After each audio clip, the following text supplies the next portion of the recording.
नमस्कार, आदाब, सत श्री अकाल।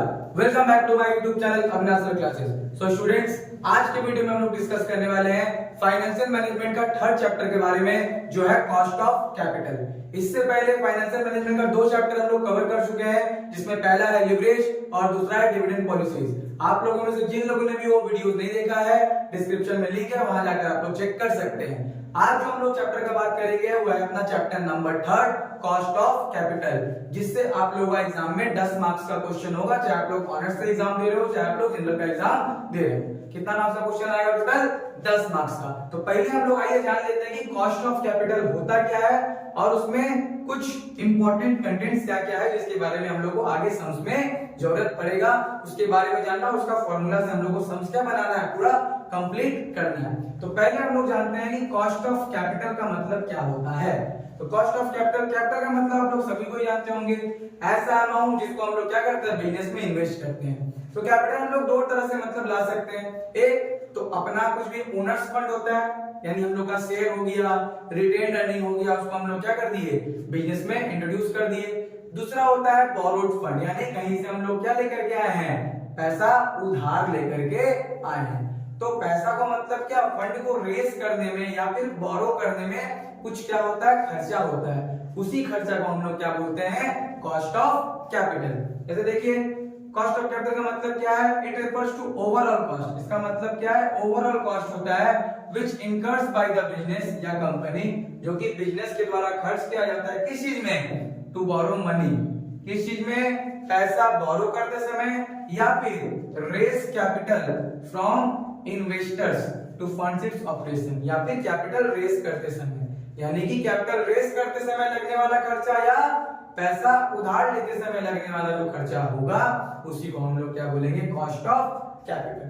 यहाँ पे कितना टाइप से कॉस्ट ऑफ कैपिटल हम लोग का हो सकता है, पहला कॉस्ट ऑफ इक्विटी है, दूसरा कॉस्ट ऑफ प्रेफरेंस शेयर है, और तीसरा कॉस्ट ऑफ डेब्ट। तो पहले हम लोग जानते हैं कॉस्ट ऑफ इक्विटी क्या होता है। तो कॉस्ट ऑफ इक्विटी का मतलब क्या हो गया, it may be defined as the minimum expected rate of return, यानी रेट ऑफ रिटर्न जितना एक्सपेक्ट किया गया है इन्वेस्टमेंट करने के बाद, that a firm must earn, जिसको जितना मतलब क्या, रेट ऑफ रिटर्न इन्वेस्टमेंट के बदले में फर्म क्या करता है, चाहता है उस प्रोजेक्ट से, on the equity financed portion of an investment with the project. Investment जो किया है प्रोजेक्ट में, जरूरी नहीं है कि पूरा पैसा किसमें से क्या होगा, इक्विटी लगाया होगा, कुछ पैसा उधार भी लिया होगा। यानी बोला जा रहा है कि इन्वेस्टमेंट प्रोजेक्ट में जितना हिस्सा भी किसका है, इक्विटी का है, जितना पोर्शन भी इक्विटी का है, उसका हिसाब से जो minimum expected rate of return company सोच के रखा था, उसी को हम लोग क्या बोलते हैं, कॉस्ट ऑफ इक्विटी बोलते हैं। कॉस्ट ऑफ प्रेफरेंस शेयर क्या होता है, तो प्रेफरेंस शेयर होल्डर लोग को हम लोग जो शेयर खरीदता है उसके बदले में क्या देना पड़ता है, डिविडेंड पे करना पड़ता है। तो वही डिविडेंड जो हम लोग पे करेंगे किसको, प्रेफरेंस शेयर होल्डर को, उनके इन्वेस्टमेंट के बदले में, उसी को हम लोग क्या बोलेंगे, cost of preference share capital. Next है कॉस्ट ऑफ डेब्ट। कॉस्ट ऑफ डेब्ट क्या हो गया, जिससे भी हम पैसा लिए, चाहे डिवेंचर होल्डर लोग को डिवेंचर इशू किए हो, या फिर कोई फाइनेंशियल इंस्टीट्यूशन से क्या लिए हो, पैसा उधार लिए हो, दोनों को ही क्या देना पड़ता है हम लोग को, इंटरेस्ट। तो अगर जो भी डिवेंचर होल्डर होगा उसको हम इंटरेस्ट पे करेंगे, या फिर कोई फाइनेंशियल इंस्टीट्यूशन को हम इंटरेस्ट पे करेंगे, वही खर्चा मेरे लिए क्या हो जाएगा, कॉस्ट ऑफ डेब्ट हो जाएगा। ये था कॉस्ट ऑफ कैपिटल, और उसका तीन टाइप, जिसमें cost of equity, cost of preference और कॉस्ट ऑफ डेब्ट के बारे में। ये तो जस्ट इंट्रोडक्शन था। हमको cost of equity, cost of preference share और कॉस्ट ऑफ डेब्ट कितना हो सकता है, कैसे कैलकुलेट किया जा सकता है, उन सब के बारे में क्या हम लोग को डिस्कस करना है, उससे हम लोग क्या क्वेश्चन बनाने के लिए आएगा। तो आज के वीडियो में हम लोग बात करेंगे कॉस्ट ऑफ इक्विटी के कांसेप्ट में। आज के वीडियो में हम लोग किसका बात करने वाले हैं, कॉस्ट ऑफ इक्विटी के कांसेप्ट में बात करेंगे। तो ये तो आप लोग जान लेंगे कॉस्ट ऑफ इक्विटी होता क्या है। अब कॉस्ट ऑफ इक्विटी हम लोग किस तरह से कैलकुलेट कर सकते हैं, जिसके लिए दो अप्रोच है। पहला होता है प्राइस अर्निंग अप्रोच, और दूसरा अप्रोच का नाम है डिविडेंड अप्रोच। जैसा इंफॉर्मेशन क्वेश्चन में दिया जाएगा, उसी अप्रोच को हम लोग को लगा करके क्या निकालना पड़ेगा, अपना कॉस्ट ऑफ इक्विटी, जिसको शॉर्ट में किससे डिनोट किया जाता है, के ई से। किससे डिनोट किया जाता है, के ई से। तो पहला अप्रोच का अगर बात करें हम लोग, प्राइस अर्निंग अप्रोच, उसमें भी दो टाइप से क्वेश्चन लग सकता है, एक विदाउट ग्रोथ और एक विद ग्रोथ। अगर विदाउट ग्रोथ है, यानी ग्रोथ रेट कुछ भी नहीं दिया हुआ, तो फॉर्मूला क्या है, E by P0। अगर विद ग्रोथ है तो क्या फॉर्मूला हो जाएगा, E by P0 plus G। ये जो प्लस G है वो एक्स्ट्रा विद ग्रोथ के समय में क्या हो जाएगा, एड ऑन हो जाएगा। तो ई का मतलब क्या है, P0 का मतलब क्या है और जी का मतलब क्या है। ई का मतलब होता है अर्निंग पर शेयर।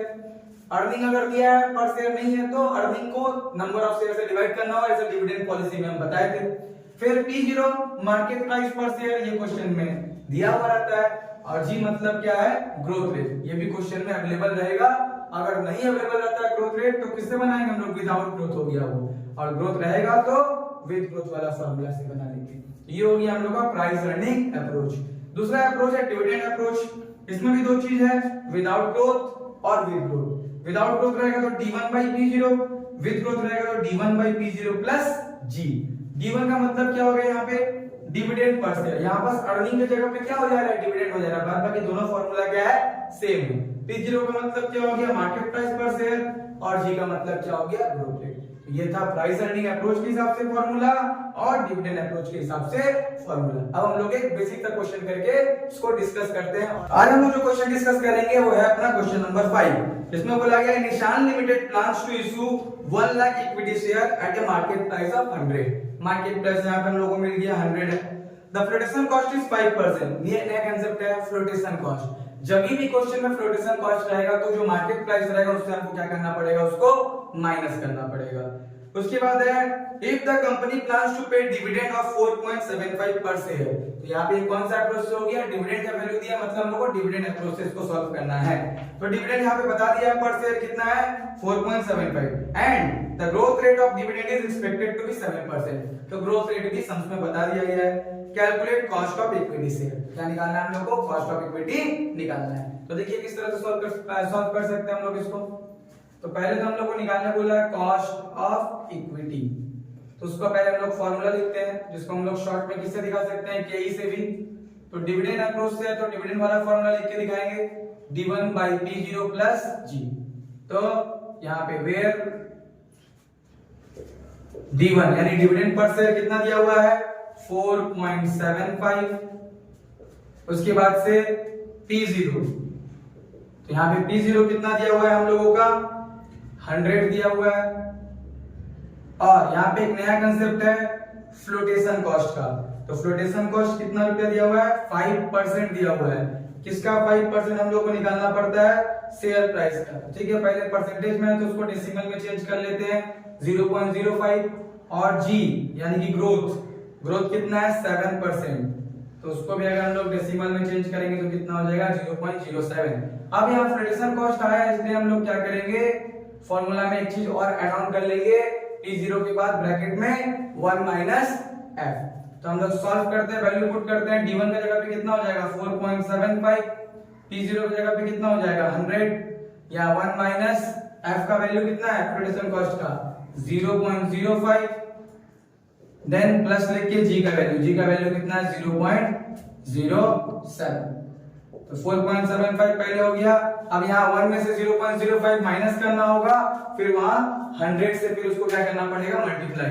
तो 1 माइनस 0.05 इंटू 100, तो हो गया यहाँ पे 95। कितना हो गया, 95।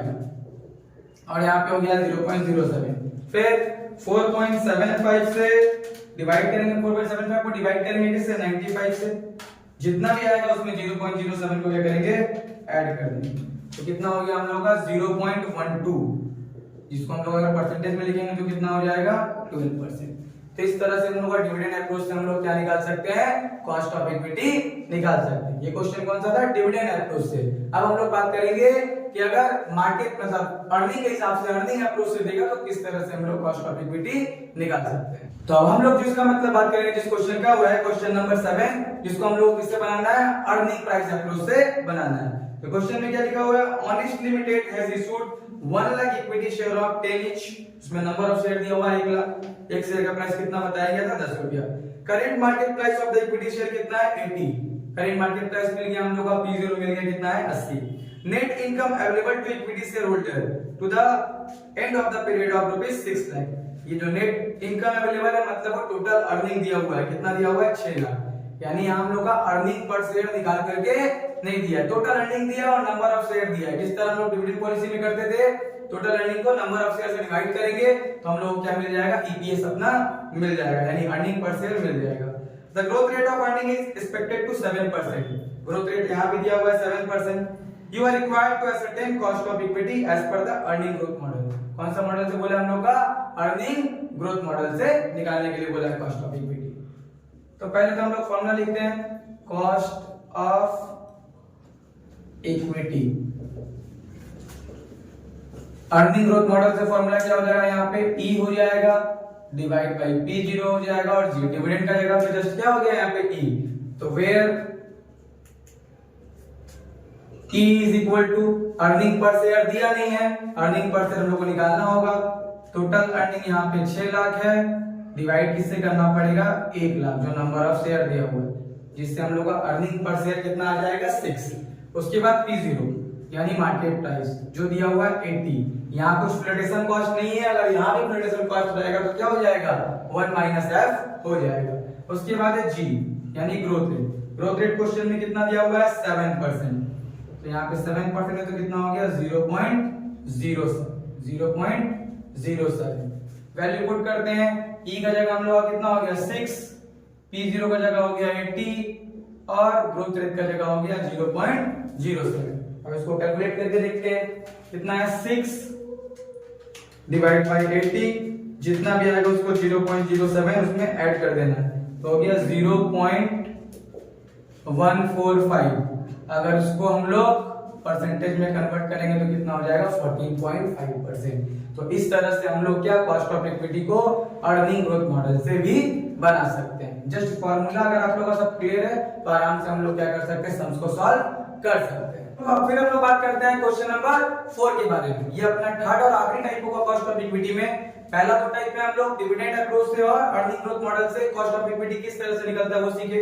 अब यहाँ पे है कि सिचुएशन के हिसाब से हम लोग को कॉस्ट ऑफ इक्विटी और मार्केट प्राइस जब दोनों निकालने के लिए देगा तो किस तरह से हम लोग निकाल सकते हैं। तो ये तीनों में से घुमा फिरा के आप लोगों को क्वेश्चन क्या होता है? एग्जाम में आता है, नहीं तो फिर weighted average cost of capital आता है। उसमें आप लोग पहले एक एक करके कॉस्ट ऑफ इक्विटी प्रेफरेंस सीखने के बाद उसको सब ऐड ऑन होके वो क्वेश्चन बनता है, वो भी बताया जाएगा। लेकिन कॉस्ट ऑफ इक्विटी में जो हम 3 टाइप आज बता रहे हैं इस वीडियो में, उससे बाहर क्वेश्चन आप लोग एग्जाम में नहीं आने वाला है। तो देखिए तीसरा टाइप जो है क्वेश्चन नंबर 4। क्वेश्चन आप लोग के स्क्रीन पर शो हो रहा होगा। A company share is currently quoted in the market price at 20। तो मार्केट प्राइस पर शेयर कितना है? 20 रुपया। The company pays a dividend of 2 rupees। Dividend है यानी डिविडेंड वाला फॉर्मूला लगेगा, 2 रुपया डिविडेंड दिया हुआ है। और investors expect to growth rate of 5% per year. तो ग्रोथ रेट कितना सोचा जा रहा है? एक्सपेक्ट किया जा रहा है 5%। तो बोला you are required to calculate cost of equity. ये तो नॉर्मल बात था, यहां तक हम लोग सीखे ही हैं। अब यहां केस नंबर बी दिया हुआ है, द मार्केट प्राइस पर share if the anticipated growth rate of dividend is 7%। अगर ग्रोथ रेट 7% हो जाता है तो आप बताइए कि मार्केट प्राइस कितना होगा। ये अलग अलग सिचुएशन वाला क्वेश्चन है। तो पहले हम लोग पहला जो सिचुएशन यहाँ पे है डायरेक्ट जो कॉस्ट ऑफ इक्विटी निकालने बोला है उसको सॉल्व करते हैं। तो कॉस्ट ऑफ इक्विटी जिसका फॉर्मूला आप लोगों को पता है यहाँ पे कि डिविडेंड मॉडल से लगने वाला है जो है D1 by P0 plus G। तो यहाँ पे where D1 is equal to, D1 कितना है हम लोग का? यहाँ पे D1 हम लोग का दिया हुआ है 2 रुपया। फिर P0 कितना दिया हम लोग का? 20 रुपया। और G यानी ग्रोथ रेट जो है 5%, जिसको अगर हम लोग डेसिमल में चेंज करेंगे तो कितना हो जाएगा? 0.05। तो D1 का जगह हम लोग 2 रुपीज लिखे, P0 का जगह 20। तो D1 का जगह हम लोग 2 रुपीज लिखेंगे, P0 का जगह 20 प्लस G के जगह पे कितना लिखेंगे? 0.05। तो हम लोग उसके बाद क्या करते हैं? तो D1 का जगह हम लोग का 2 हो गया, P0 का जगह हो गया 20 और G की जगह हो जाएगा 0.05। तो किस तरह से होगा? पहले 2 है, 2 डिवाइड बाई 20, फिर जितना आएगा उसमें 0.05 को हम लोग क्या कर देंगे? ऐड, यानी हो गया 0.15। जिसको परसेंटेज में चेंज करेंगे तो कितना परसेंट आ जाएगा? 15%। ये तो था हम लोग का सिचुएशन नंबर 1। अब है सिचुएशन नंबर 2। इसमें क्या बोला हम लोग का कि मार्केट प्राइस बताइए कितना होगा अगर ग्रोथ रेट कितना हो जाता है? 7%। यानी कॉस्ट ऑफ इक्विटी जो है वो सेम रहने वाला है। तो पहले हम लोग लिखते हैं यहाँ पे कॉस्ट ऑफ इक्विटी जो कि कितना परसेंट के बराबर है? 15%। इसको हम लोग क्या लिख सकते हैं? 0.15 पे लिख सकते हैं। अच्छा, फॉर्मूला क्या होता है उसका? d1 by p0 plus g, जो कितना हो गया 0.15। तो d1 का जगह यहाँ पे d1 सेम ही बोला गया है, उसमें कोई चेंजेस नहीं होगा, 2 हो गया। p0 हम लोग को निकालना है तो p0 की जगह p0 लिखे। g यहाँ पे कितना हो गया है? 7% हो गया है। तो 7% मतलब कितना? 0.07 इक्वल टू 0.15। यहाँ लिख देते हैं व्हेन g इज 7%। 7% मतलब कितना? 0.07। तो यहाँ पे हो गया 2 by p0 equal to, plus में 0.07 है, उधर जाएगा तो क्या हो जाएगा? माइनस में। तो यहाँ पे 2 by p0 equal to 0.15, minus करेंगे 0.07 तो हो जाएगा 0.08। यहाँ कुछ नहीं मतलब 1, तो क्या होगा? बाइसियन। तो p0 इक्वल टू कितना हो जाएगा? 2 डिवाइड बाई 0.08। तो 2 डिवाइड बाई 0.08 होगा, तो हम लोग का कितना आ जाएगा? 25। यानी सेकंड केस के हिसाब से अगर एंटिसिपेटेड ग्रोथ अगर 7% होता है तो हम लोग का मार्केट प्राइस कितना है? जो पहले 20 था, अब वो कितना हो जाएगा? 25। आई होप ये क्वेश्चन आप लोगों को समझ में आया होगा, और जितना इससे पहले प्रीवियस क्वेश्चन जो बताया वो भी समझ में आया होगा। अगर क्वेश्चन से रिगार्डिंग कोई भी क्वेरी होता है तो आप लोग कमेंट करके पूछ सकते हैं। वीडियो अगर पसंद आया हो तो वीडियो को लाइक कीजिए और अपने दोस्तों के साथ ज्यादा से ज्यादा शेयर कीजिए, और हमारे चैनल में नए हैं तो चैनल को सब्सक्राइब कीजिए। Thank you.